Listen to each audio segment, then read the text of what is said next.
The following is an encore presentation of stories from the Dooralong Transformation Centre. We've got Craig from the Dooralong Transformation Centre. So, good morning to you, Craig. How are you? Good, thanks, Phil.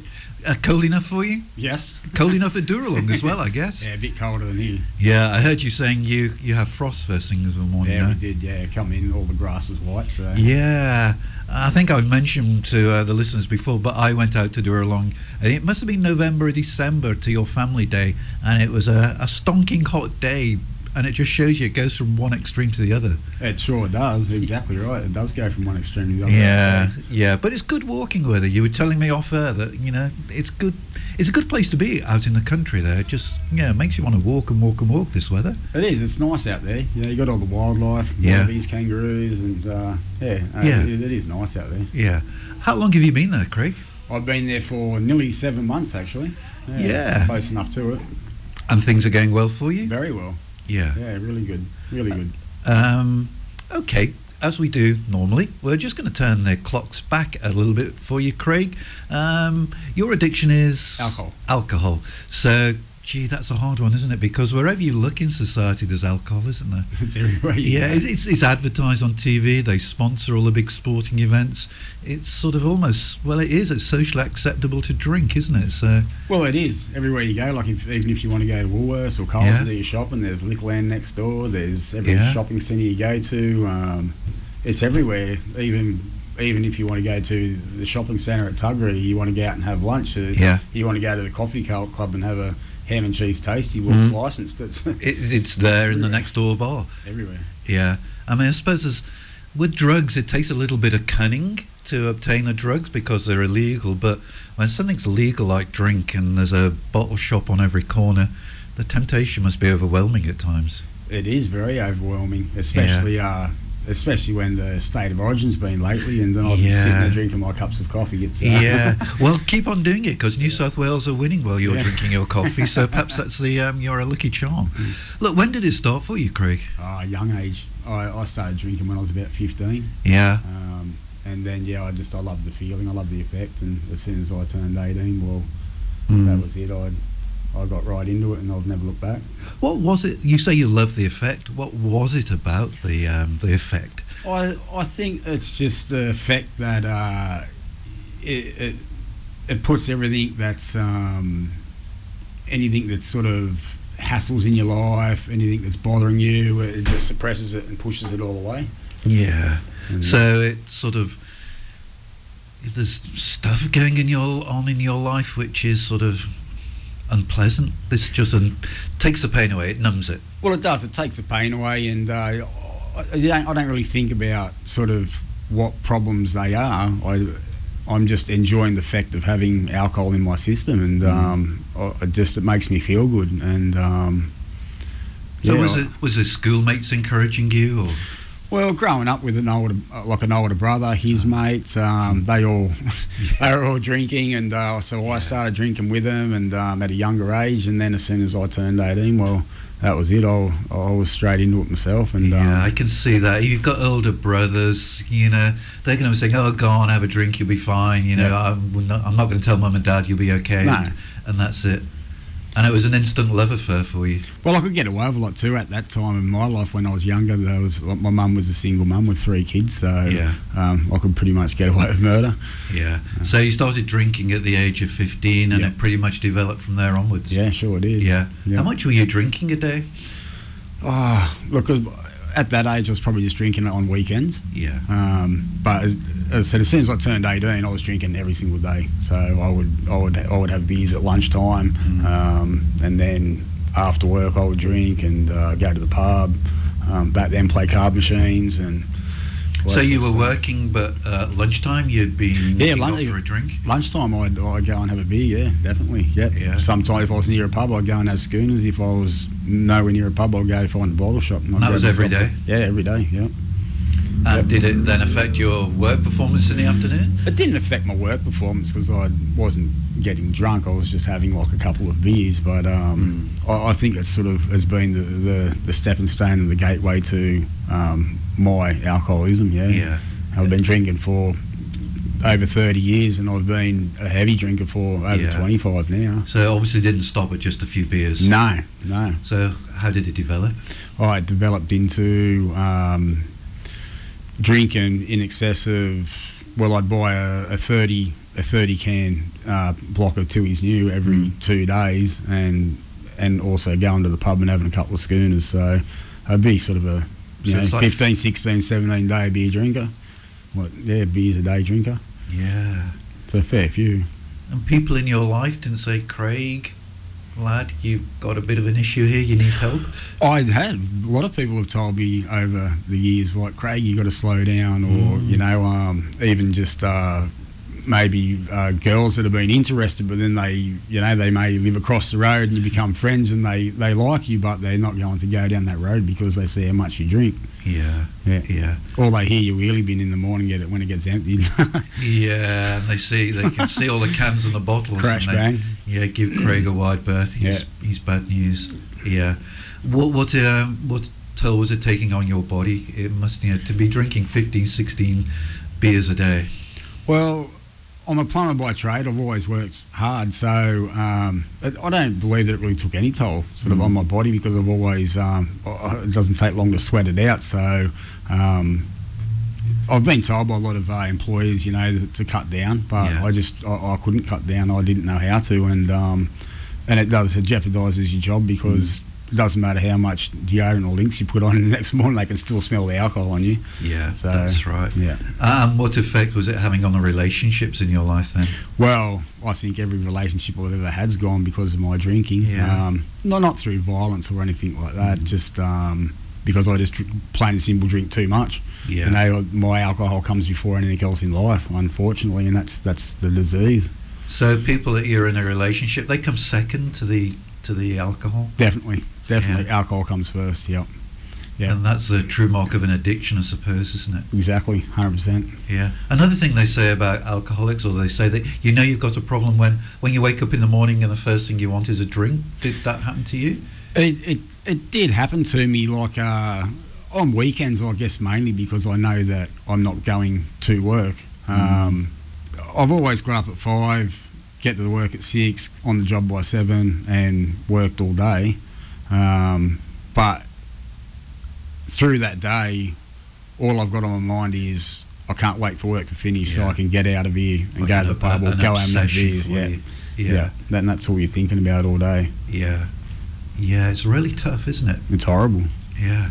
It's like you're enslaved to this thing. It's controlling you, isn't it? It is. You're not in control of it. No. We don't want to dwell too much upon this sort of period of your life, but before we leave it, where was rock bottom for you? What did rock bottom look like?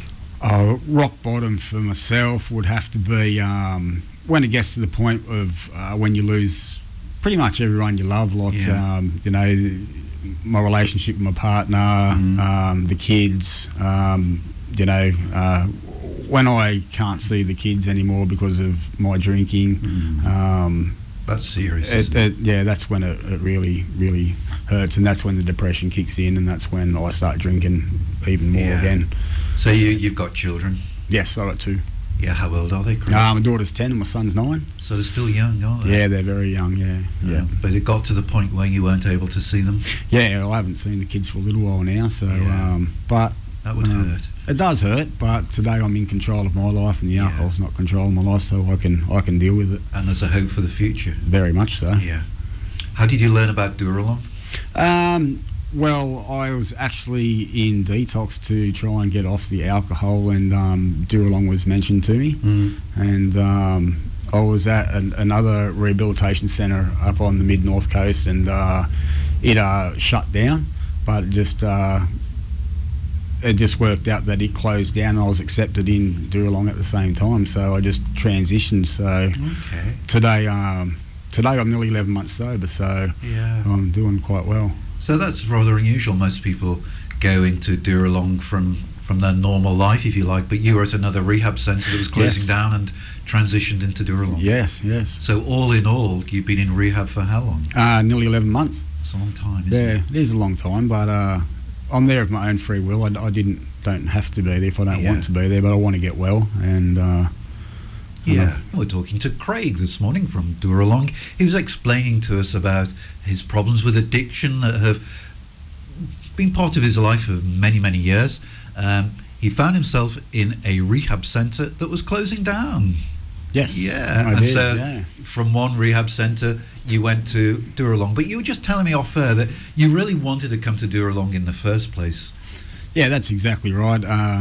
Because the program that they had, the bridge program, that's what I really wanted. And the other place, it didn't have any program. It was just based on the 12 steps and do a meeting once a day, and that was pretty much it.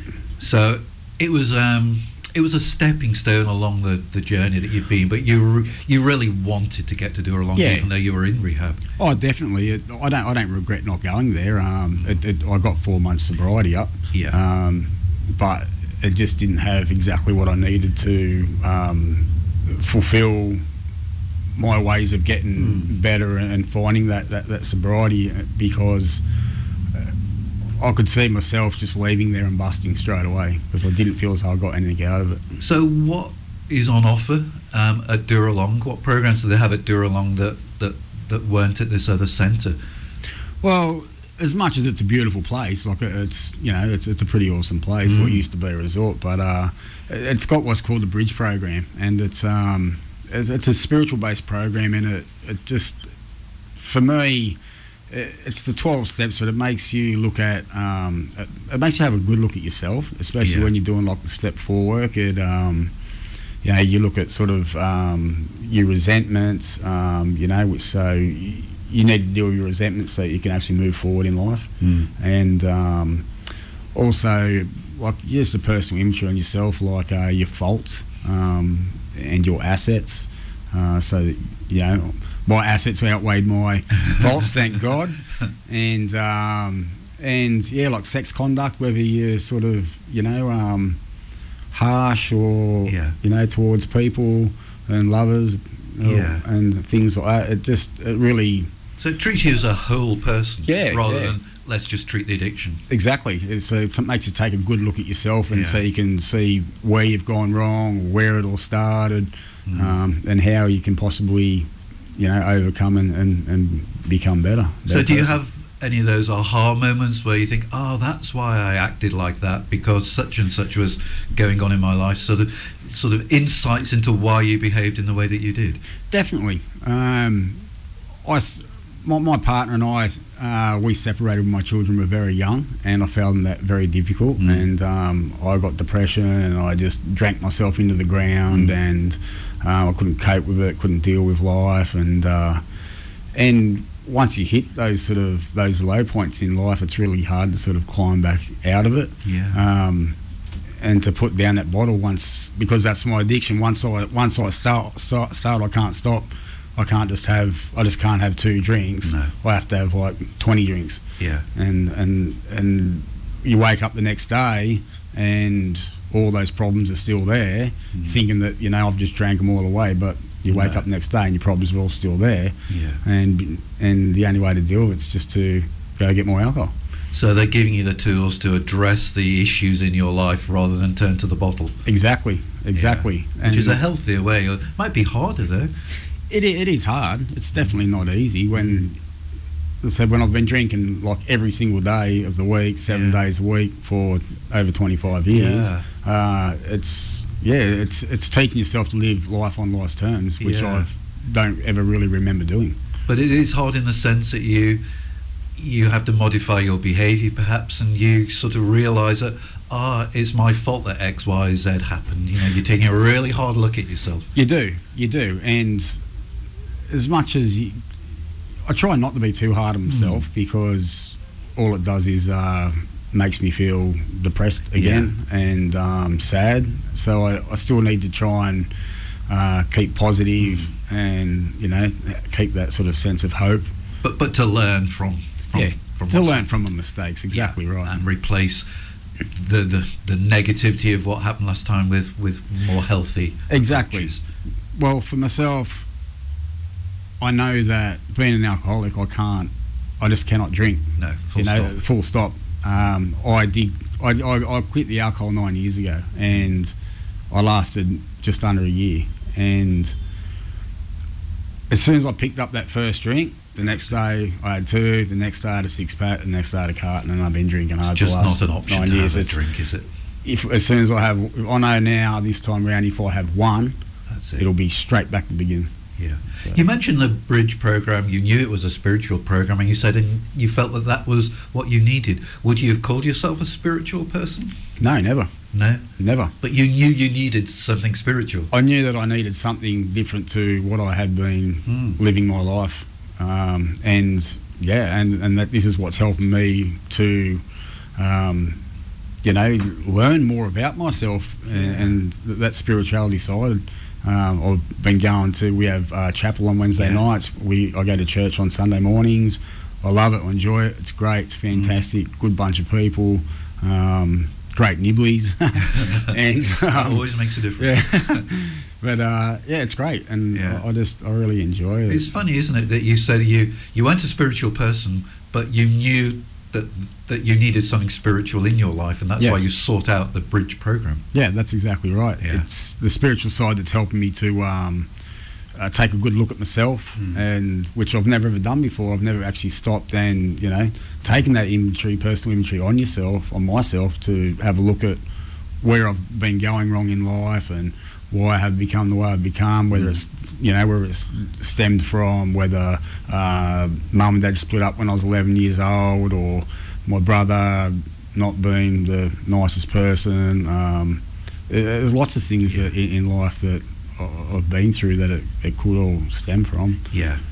And you say you enjoyed chapel night.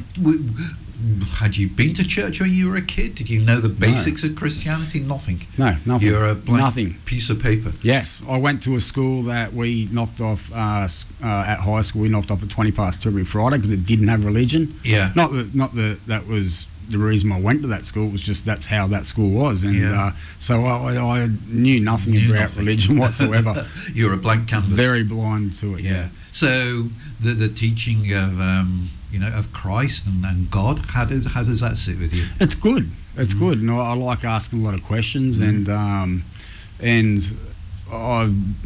I've been doing like a course with Chris out at Dooralong called Christianity Explained, and that's helped me to sort of enlighten me as to how it's all how everything sort of has become, and it's good. It's a new experience, and I'm enjoying it. Yeah, and you go to church? Yeah, I love it. Yeah, you love church? Yeah, I enjoy it. You're telling me, was it North Lakes that you go to? Yes, that's right. Yeah, and it feels good for you? Yeah, it's great. Yeah.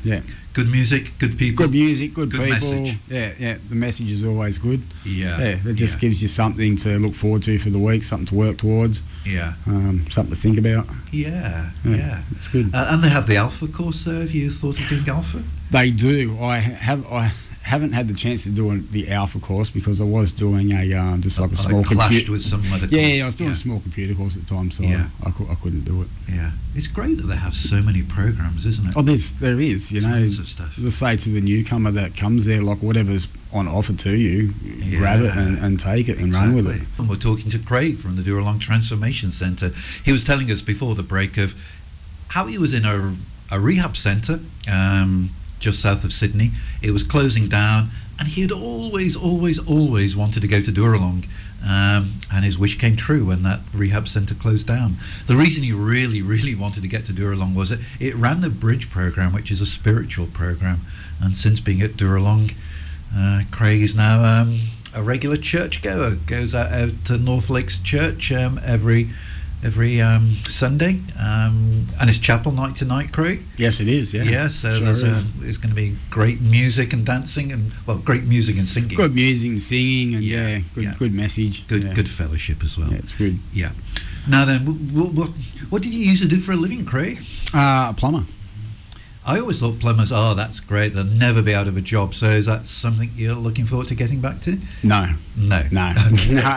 I've actually I've been doing it for 19 years, and I'm looking at getting out of the building trade. I just would like to steer my life in a different direction, away from going to the pub and drinking booze after work every day. So. And that's a sort of endemic culture of the building, the construction trade, is it? A few beers after work? Well, it is. Yeah. It is, and it's.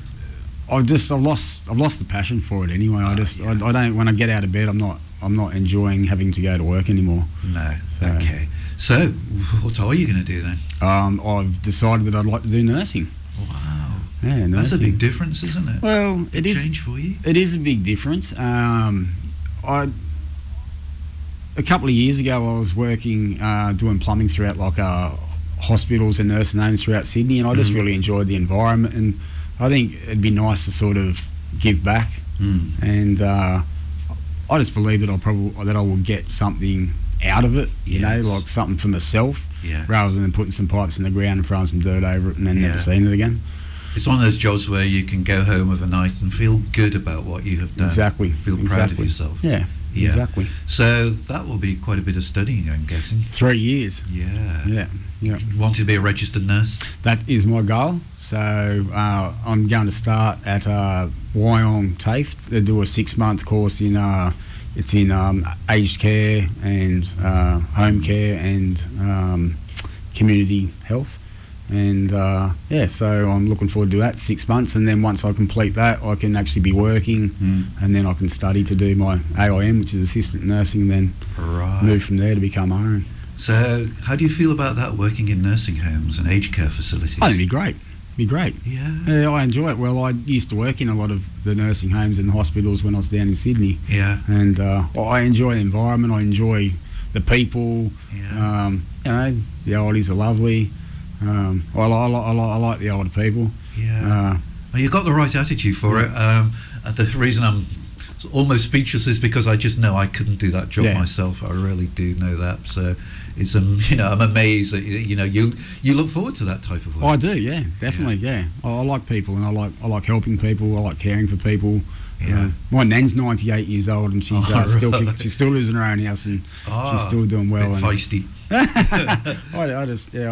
like that environment. It's good. Yeah. So you've been at Dooralong about 7 months, but you've been clean for 11, coming on 12 months.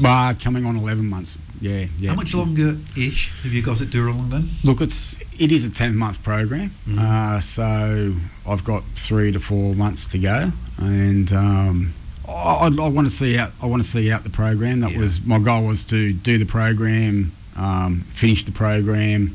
I don't believe in doing things in half measures. No. So if you're going to do a job, do it properly. And I'm here to get my life back on track. And I don't really care how it takes. No. I'm not in a rush.